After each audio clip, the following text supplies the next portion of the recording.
So how do you stand out at work? If you want to get promoted and want to make more money at your job, if you want to build good relationships with your manager and your team members, and want to overall leave a lasting impact on the people you work with, you should look to stand out at your job. Standing out doesn't mean being an apple polisher, nor going behind your coworker's back. But what is it exactly, and how do you stand out in your role? Yeah, Stanley, you want to help us out with that? No. Stanley, we're having a little Leave me alone, we're damn it. having a brainstorm session. Did I stutter? Hey, what's up everyone? If you're new here, my name is Akin. I've been working as a data analyst for over a year now, and before that, I was working at one of the big four accounting firms. In this video, I'll dive deep into how we can stand out at our jobs and explore how we can shine in the workplace.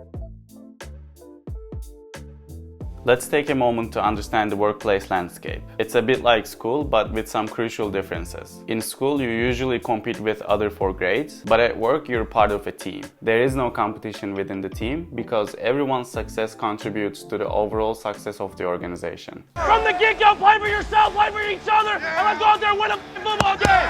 Play like a dog, 3, 1, 2, 3. So the team environment is not a zero-sum game, it's a positive-sum game. Meaning your success is not at the expense of your colleagues. On the contrary, your success also means your team's success and the others on the team's success too. So being a team member is about how you can collectively achieve greatness. Keep this in mind as I talk about the other strategies. Just like acing exams and getting straight A's at school requires mastering the subject matter, excelling at work starts with becoming a master of your craft. Whether you're in finance, marketing, engineering, or in any other field, continuous learning is extremely important. Stay updated on industry trends, take courses, attend workshops, and seek mentorship to become an SME subject matter expert. If you become the go-to person for your expertise, you're gonna naturally stand out within your team. Once again, there is no competition within the team, there shouldn't be at least. Building strong working relationship is very important. Be a team player who actively contributes to the group's success. Collaborate, share ideas, and be open to feedback. When your colleagues see you as someone who supports their success, they'll be more likely to support yours in return. Having a good relationship with your colleagues, especially with the people on your team, is detrimental for your experience at your job. Even if you're working at your dream company and having issues with the people on your team, working there wouldn't be pleasant at all. At school, creating problems can make you a class clown, but at work, it's a different story. Your ability to solve problems efficiently is a valuable asset at work. When issues arise, don't panic or point fingers, which are easy to do. Instead, take initiative, analyze the problem, and most importantly, propose solutions. This proactive approach will make you indispensable to your team. When you think about it, you wouldn't want to work with someone who constantly comes up with issues and problems. I understand that there's a learning curve when you first start at any job, and I exclude those. But even then, before asking someone for help, at least trying to come up with solutions would go a long way. In school, we learned how to communicate our ideas effectively. In the workplace, this skill is even more critical. Whether it's through emails, meetings, or presentations, articulating your thoughts clearly is very important. If you're not a good communicator, you're missing out on the most important skill to have in any job out there. Being a good communicator is also being a good listener. Listen actively to your colleagues and manager, and don't hesitate to ask questions if something is unclear. If you haven't read Extreme Ownership by Jocko Willink, you can watch my video on it, as it explains taking ownership the best way possible. Taking ownership of your work is a bit like taking a responsibility for your homework. Own your projects from start to finish. This means not only meeting deadlines, but also ensuring the quality and impact of your work. When you constantly deliver high quality results, your reputation within the team will naturally rise.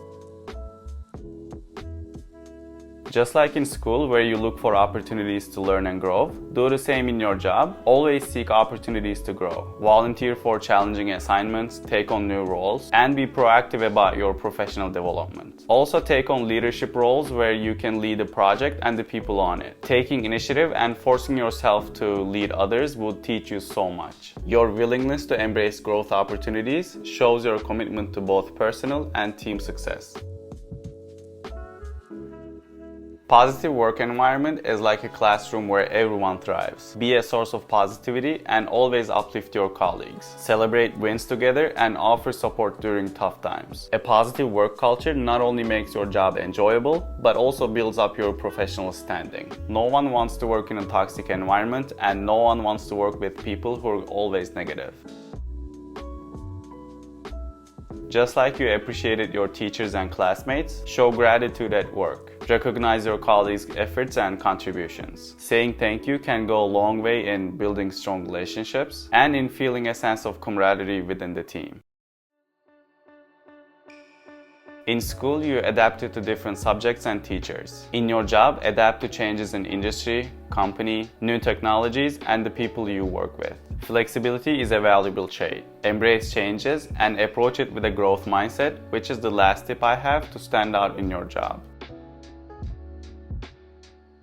This one is like a summary of the other 10 tips I talked about. So how can someone have a growth mindset? A growth mindset is a perspective that shapes the way we approach challenges, learning, and personal development. This concept was popularized by psychologist Carol Dweck, stands in stark contrast to a fixed mindset, where one believes that abilities are innate and unchangeable. Having a growth mindset is basically believing that everything is figure-outable and saying how hard can it be when facing challenges. Instead of avoiding challenges, those with a growth mindset embrace them, viewing them as opportunities to learn and improve. It enhances relationships too. A growth mindset promotes a culture of support and collaboration within a team. People who have a growth mindset tend to uplift and encourage each other. Constructive feedback is seen as a means for improvement, not a personal attack. So these are some tips on how to stand out in your job. Remember, your success is intertwined with your team's success, and together you can excel in your careers. If you like this video, make sure to watch my college career fair tips video as well. Thank you so much for watching, and I'll see you in the next one.